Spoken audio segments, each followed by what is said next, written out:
शरीर जो है हमारे पास में, ये कौन बोलता है? तो ये जीवात्मा। ये कब तक रहता है, कब तक रहेगा? जब तक हम का अर्थ है जीवात्मा, हम जीवात्मा बोल रहे हैं।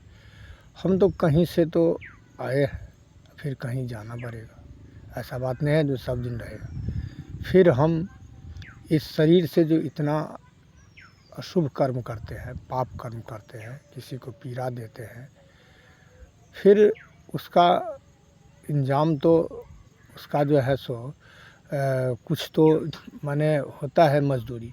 वो मजदूरी हम क्या लेते हैं, क्या हमको ईश्वर देता है? तो अशुभ का देता है, पीड़ा, कष्ट, नाना प्रकार की परेशानी।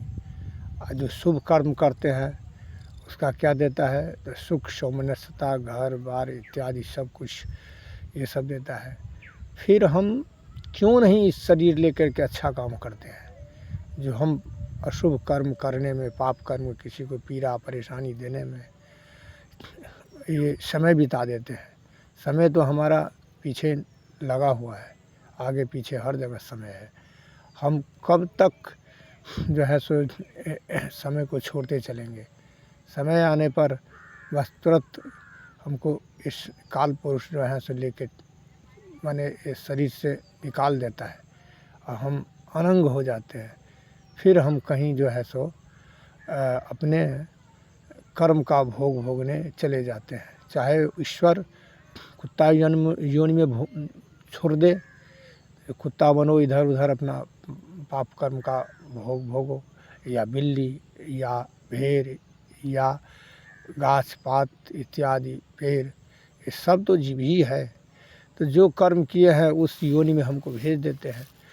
अब कहो वो योनि जो है उसे कितना कष्टदायी है, कितना पीड़ादायक है, इस पर भी कभी हमको विचार करना चाहिए।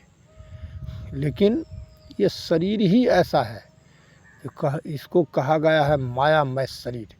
जैसे माया देखते हैं या नींद में देखते हैं हम राजा हो गए, और जब नींद टूटता है देखते हैं जो हम रंक है, हम दरिद्र हैं।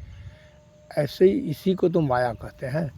जो माया इतना पर्दा ढक देता है, जो वास्तविक जो सत्य बात है वो देखने नहीं देता है। बड़े बड़े विद्वान, बड़े बड़े धर्मात्मा भी जो है इसमें फिसल जाते हैं। उसको ये समझ में नहीं रहता है जो हम जो करते हैं सो धर्म है या अधर्म है। क्यों समझ में आएगा उसको?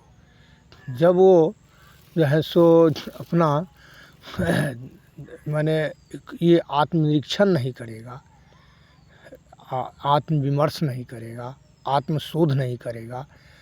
विषय वस्तु को शोध करता है, विषय वस्तु को देखता है, लेकिन इस पर कभी सोचता नहीं है जो हम किस ओर जा रहे हैं, ये सत्य है या असत्य है। विद्या हो जाने से ज्ञानी नहीं होता है, अज्ञानी हो जाने से विवेक नहीं होता है। जब विवेक मनुष्य को हो गया तो समझ लीजिए उसी को संत कहते हैं, उसी को महात्मा कहते हैं, उसी को जो है सो लोग उच्च दर्जा देते हैं। भगवान उसी से मिलते हैं, भगवान उसी को वरदान देते हैं। तो कहेगा असुर भी वरदान पाते हैं, तो असुर का वरदान देखिए, उसको सर्वनाश हो जाता है।